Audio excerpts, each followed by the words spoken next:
चुन्नूलाल जी मार्कंडे के घर में श्वेत सिंहासन आज स्थापित हुआ है। यहाँ बहुत एक अच्छे विद्वान पंडित आए हुए थे। उनके हाथों में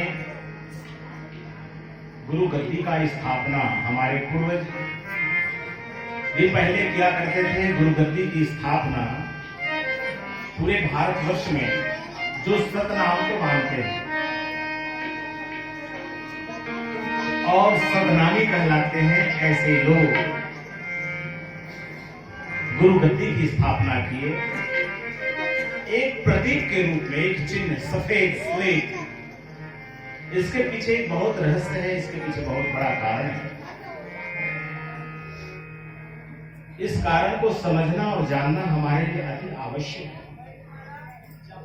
हमें लगता है कि हमारे बीच में कोई शरीर तो नहीं है। ऐसा शरीर जो हमारे गुरु हुए, जिस गुरु का हम आदर सम्मान किया करते हैं, जब वो हमारे बीच में नहीं है, तो इसलिए गुरु गद्दी की स्थापना करके हम अपने आप को एक ऐसे दिशा में ले जाते हैं, अपने जीवन को हम सुख समृद्धि के साथ साथ स्वच्छ वातावरण अपने घर में हो।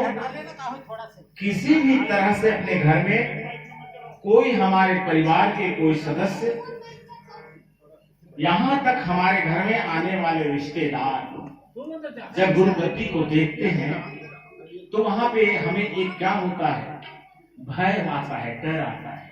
कैसा भय कि हम किसी भी तरह से कोई गलत कार्य, गलत कृत्य ना करें।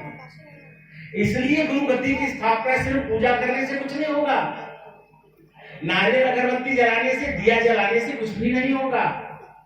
हम जब गुरु गद्दी या जैत खाम बनाते हैं तो उसका एक रहस्य है, उनको हमें समझना होगा। इसलिए हमारे पूर्वज गीत गाया करते थे, जरा ध्यान से सुनिएगा। बहुत पुराना, मैं आप लोगों को एक आरती गीत प्रस्तुत करने जा रहा हूँ।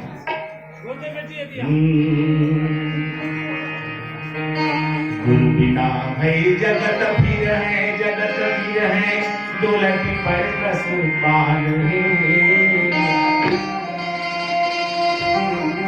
नाम बिना न करने देवे, नाम बिना न करने देवे, छिप लेवे जमराज दे।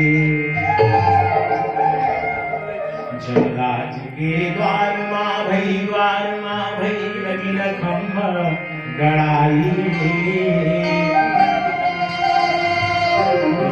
गुरुमुख पार नहागी गे, गुरुमुख पार नहागी गे। और निगुरा हर गए भुजाई, निगुरा हर गए भुजाई। होत है सकल सारंगी, होत है सकल सारंगी। बार बार सब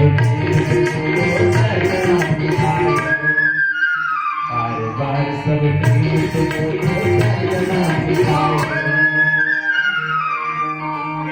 गुरु की आरती करत मां, गुरु की भक्ति करत मां। जम देख डरा वैसा ऐसे आरती हो, आरती हो